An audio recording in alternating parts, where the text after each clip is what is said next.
All right, it is now 1:30 here at the KFYR Plus News Desk. It's time for our segment, Zoom with the Zoo. And this is where we connect with the Roosevelt Park Zoo in Minot to feature a different animal each week. And this week, we visit with zookeeper Ellie Johnson. Well, good afternoon, Ellie. Thank you for joining us today. Hi, thank you for having me. You got it. Well, Ellie, what animal are we featuring this week? So this week we'll be featuring the Bactrian camels.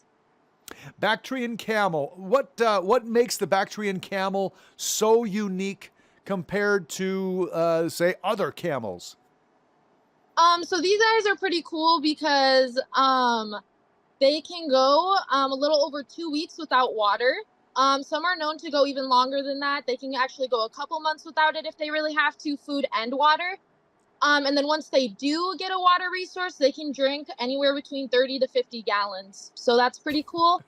And Yeah, then they also have sealable noses. So if they're caught in a sandstorm, they're able to seal their nose so they don't get any sand stuck in there. that's amazing. And so Yeah, the Bactrian camel, is it a one or two humper? two humped, two humped Two camel. two hump camel. Okay. Yep. Where are the Bactrian camels native to? So they're native to Central Asia, all the way from China to Afghanistan. Oh wow. Okay. Yeah. And so, how do these Bactrian camels adapt to extreme temperatures and harsh conditions? I'm sure there's got to be comparable weather in Asia that we have here in North Dakota. Yeah, so in the fall, they tend to grow really long, shaggy coats, and those are going to help them keep warm during those colder climates. And then in the springtime, they will shed it all off, and then what's going to keep them cool once those temperatures increase.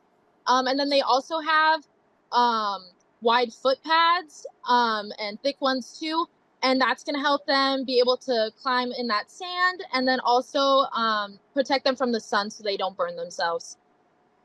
Yeah, because I imagine the sun beating down on that sand has got to make that sand really, really hot as well, and they've got to Yeah. protect their hooves somehow, right? Sure. Yeah. What is their social structure like? So they're pretty social animals. They live in about groups of 2 to 15. And it's kind of similar to lion prides where there'll be one male and then the rest will be female. Wow. So that he's Yeah. living a pretty good life, isn't he? Oh yeah. Oh yeah. So, what do Bactrian camels eat? Is their diet any different in the zoo versus what it would be in the wild? It's not too much different. So in the wild, they'll eat any leaves, grass, twigs, stuff like that they can find. If they get super desperate, then they will eat fish or meat. But they tend to stay away from that stuff. That's really just last resort. And then here at the zoo, our camels get half a bale of hay and then half a bale of alfalfa. Okay. Wow. Okay. So they're just straight up hay eaters, I guess, huh? No oats or Yep. anything like that.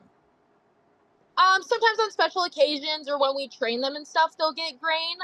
But for the most part, they just get hay and alfalfa. Okay. Do you have to care for the camel's humps at all? And if you do, is there a purpose for these humps? So I would say one of the ways we do care for them is the hay and the alfalfa we give them are pretty high in like protein and fiber, which is going to keep those humps nice and healthy. And then water too plays a big part in it of it, so Hmm. they always have access to water. And then the purpose for their humps, a lot of people think they just store water directly in their humps, but that's not true. They actually store fat in their humps. And then that fat will convert to energy, which is what keeps them going for so long, so that they don't have to constantly be drinking water and they can go about weeks or months without it. I always thought it was a nice, comfortable place to ride the camel in between the Yeah, humps. right. Yeah. How do you handle, Ellie, the camels for care? Are they pretty responsive? Are they aggressive in any way? They're pretty responsive. We train them about 3 times a week, and they always do good with that.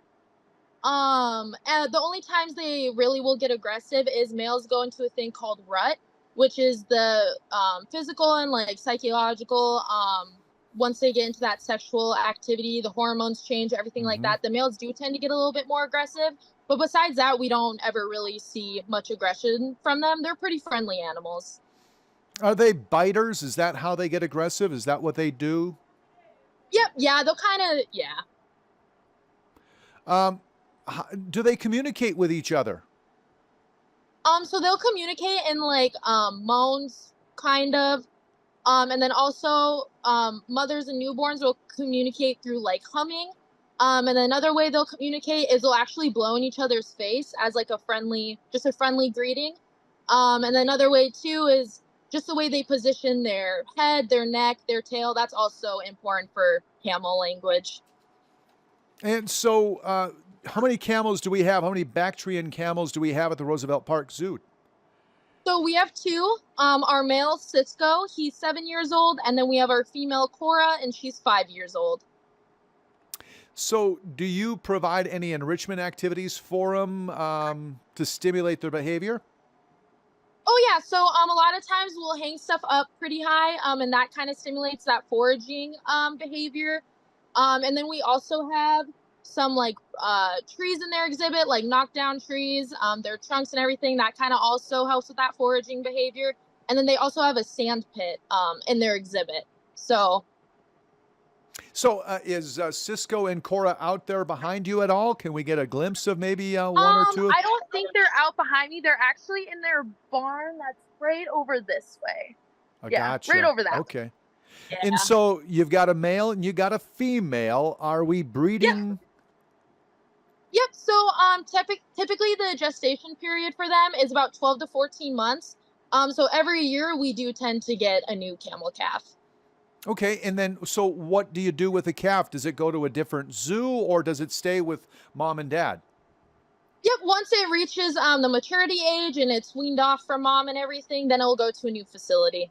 It will. Okay. So how long have you had Cora? You said about 7 years or so?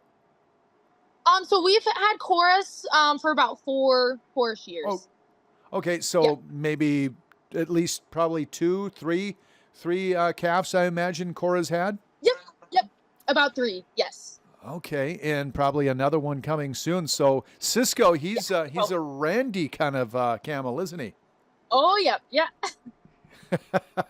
Is there anything like misconceptions or things that zoo goers maybe don't understand about the camels? I would say the big one, like I said earlier, is they think that they have water in their humps, which isn't true. It's fat that converts to energy. Or a lot of people think that they're really huge spitters. And it's not even so much as spit. It's actually more so as if they're like throwing up. It's their stomach content plus saliva. Mm-hmm. So, yeah. Very good. And of course, we can see Cisco and Cora there at the Roosevelt Park Zoo. You guys are open 7 days a week? Yep, 7 days a week.